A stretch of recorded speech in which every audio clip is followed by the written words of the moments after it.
It's a birthmark. What do you mean? He was born with it. It's not a birthmark, Cole.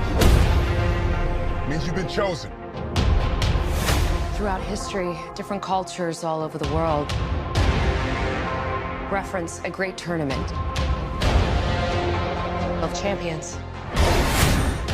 That dragon marking? I think it's an invitation. Mortal Kombat is a martial arts fantasy film released by Warner Bros. Pictures on April 23, 2021. Based on the video game series of the same name, the film was written by Oren Uziel, Greg Russo, and Dave Callahan, and was directed by Simon McQuoid.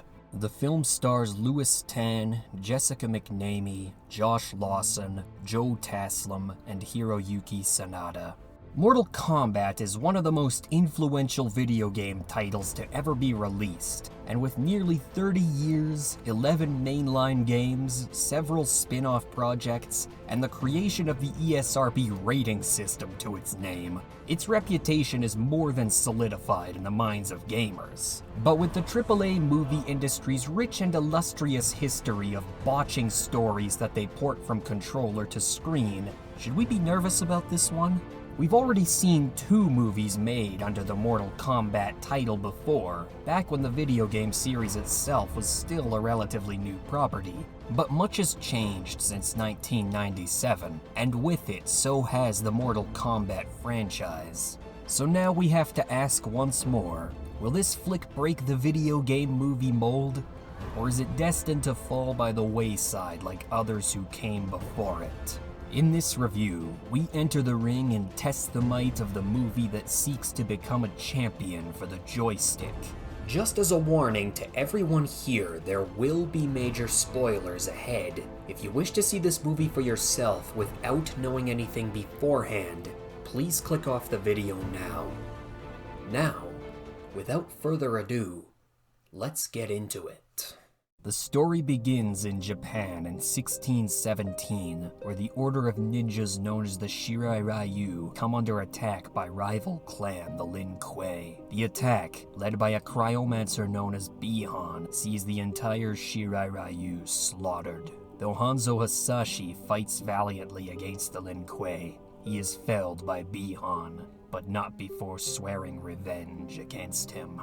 In the aftermath of the fight, Thunder God Lord Raiden arrives on the scene, rescuing the infant daughter of Hanzo, who was hidden away during the battle. In the present day, underground fighter Cole Young is approached by an unknown man, commending him for his talent in the ring. After leaving to eat dinner with his family, a violent ice storm rolls in, and with it, a mysterious figure approaches Cole and his family. The man from before, a Special Forces major known as Jax, rescues Cole and his family, giving them coordinates to meet with his subordinate Sonya Blade before he sends them away, staying behind to fight the Man of Ice. Cole arrives at Sonya's compound, informing her how Jax sent him to meet her.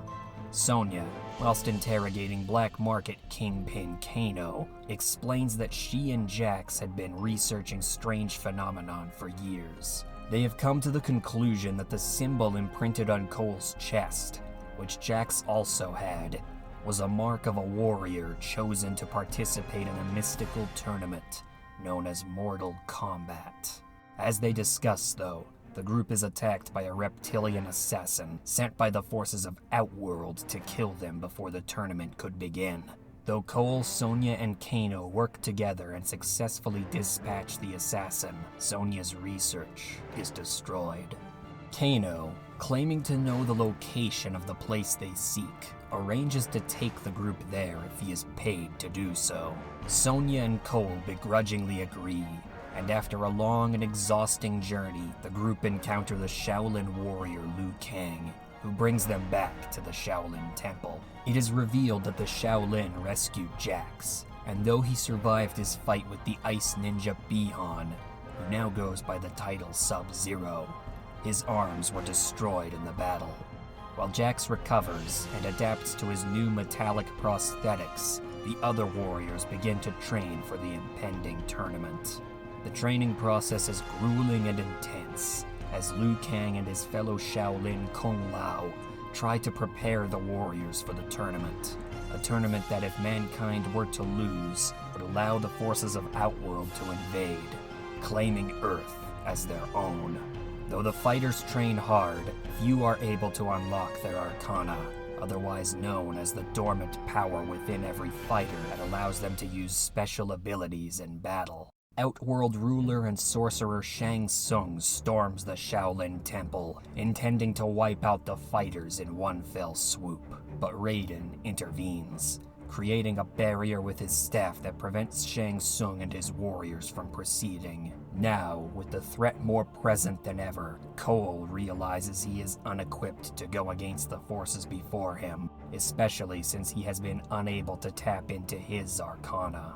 Raiden reveals to Cole his lineage, that he is descended from Shirai Ryu warrior Hanzo Hasashi. He also reveals how he had hoped Cole would unlock his arcana by now, and without it, he is a burden to the effort against Outworld. Cole is sent back home to his family, but not long after his reunion with them, Cole is attacked by Goro, a warrior sent from Outworld to kill him. Cole is beaten badly, but when his family is threatened by Goro, he is able to finally unlock his arcana, allowing him to face, and with difficulty, defeat Goro.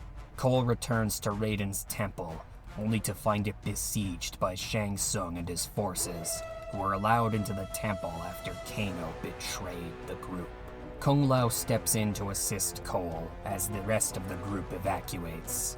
Though Cole is able to escape as well, Kung Lao loses his life to Shang Tsung, who drains Kung Lao of his soul. The heroes regroup in the Void Realm, distraught and dejected.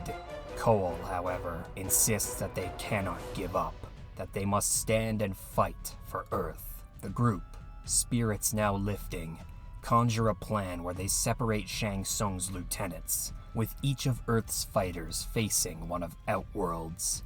One by one, Earth's champions defeat the foes of Outworld. Only Sub-Zero remains, but he kidnaps Cole's family, using them as bait to draw in and defeat Cole. Cole, however, upon seeing that he is out of his depth, calls on the spirit of Hanzo Hasashi, using his kunai. Hanzo, now a spirit going by the name Scorpion, engages in battle with Sub-Zero. After Cole's family is freed from their icy imprisonment, both Cole and Scorpion face and defeat Sub-Zero together, with Scorpion burning Sub-Zero to death. Scorpion, having finally fulfilled his promise, turns to Cole, requesting that he take care of his bloodline as he returns to the Nether Realm. In the final moments of the movie, the heroes of Earth reunite, recognizing that though they are victorious, they must prepare for retaliation. As Cole returns to Earth, he can be seen leaving his job, claiming that he must search for one of Earth's new champions, a certain someone in Hollywood who goes by the name Johnny Cage. Well, if you had to sum this movie up in one sentence, then I guess you could say that it is completely and absolutely okay. If you like action movies, then there's no reason not to like this one too. But that said, if you've ever watched a generic action movie between 1980 and the present day, you've pretty much seen this movie 100 times already. And for a property as established and revered as Mortal Kombat, that's honestly kind of disappointing. The visual effects of this movie are a definite highlight that are worthy of mention. It's pretty easy to tell that a great deal of effort was put into ensuring that the eye-catching pieces of the movie were the best they could be.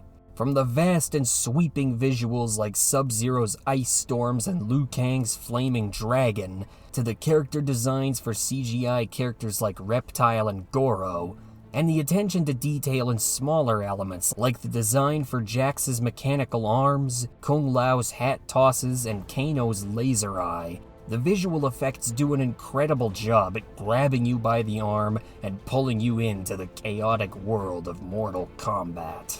The set pieces are equally, if not more, eye-opening. The sense of scale you get seeing the range of locations from Sonya Blade's swamp compound and Hanzo Hasashi's camp to the arenas where Earthrealm and Outworld's champions duke it out is quite breathtaking to behold, especially in the faraway panning shots. The movie is pretty liberal with its use of desert shots though, especially when portraying the more fantastical locations like the Shaolin Temple and Outworld. While it would have been nice to have a bit more variety, it still is very eye-catching in its way. In keeping with all the other eye candy present, the costume design is also very well done, with each character you see having their own unique style and outfit to portray their personality and abilities. The costume design for the beings of Outworld is especially appealing, with the likes of Sub-Zero, Shang Tsung, Goro, and Natara being able to instantly capture your attention and keep you waiting for what they'll do next. The combat, or the combat. Okay, serious debate topic though, should there be a different phonetic pronunciation for combat with a K? Anyway, it is another fantastic element of this movie, as it appropriately makes up the bread and butter of what you see. Martial arts choreography is almost always fun and engaging on the silver screen, and when combined with the more mystical and magical elements of this movie, it's absolutely no different. Also, courtesy of the R rating, this movie absolutely does not skimp on the violent and gory spectacles that are signature to the Mortal Kombat namesake. Praise the creators and their infinite wisdom. Couple all of this with visuals like fatalities transplanted from the video games, the accompanying one-liners, and some more subtle cheeky references to top it off. I'm looking at you, sweeping the leg. And the combat part of Mortal Kombat comes out as an absolute joy to behold, in the most messy and brutal kind of way. The acting here is pretty well rounded, with every actor we see bringing their character to life in a way that keeps them distinct and makes you care about what you see in one way or another. The standout performances here have got to be Hiroyuki Sanada playing Hanzo Hasashi, as he is the starting point of the whole movie, and is the one who sets the tone and intensity for the rest of the duration. Josh Lawson as Kano, however, was an absolute show-stealer, perfectly embodying the sarcastic devil-may-care attitude of his video game counterpart with every minute of screen time he gets. While this is a movie that's super fun to look at, especially in its fighting moments, there's also a lot of things that hold it back from being something that you'll keep thinking about after you get up from whatever seat you're watching the movie from. The pacing of this movie is more breakneck than an MKX X-Ray combo. When the characters aren't locked in a fight for their lives, they're locked in NPC-style dialogue traps where they're delivering so much exposition so quickly that it's surprising their lungs don't collapse in on themselves halfway through their scenes.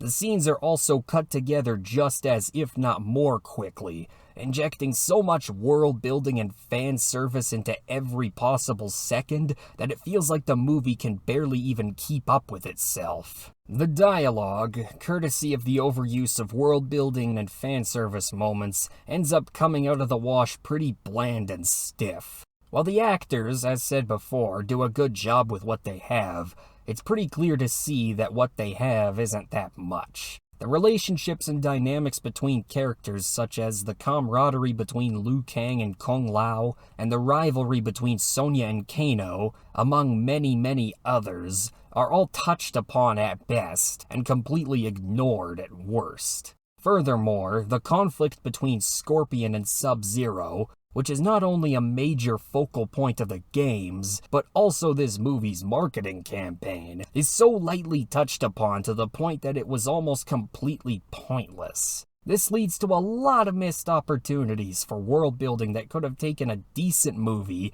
and turned it into something more. This is further amplified by the presence of Cole Young as the main character. He's given almost nothing to do save for being a what's going on vessel for the audience until about the final third of the movie, and then when he gets to do stuff, it's overshadowed by the actions of supporting characters. The result is a super generic Chosen One / action hero copy pasta that somehow ends up being a bystander in his own movie.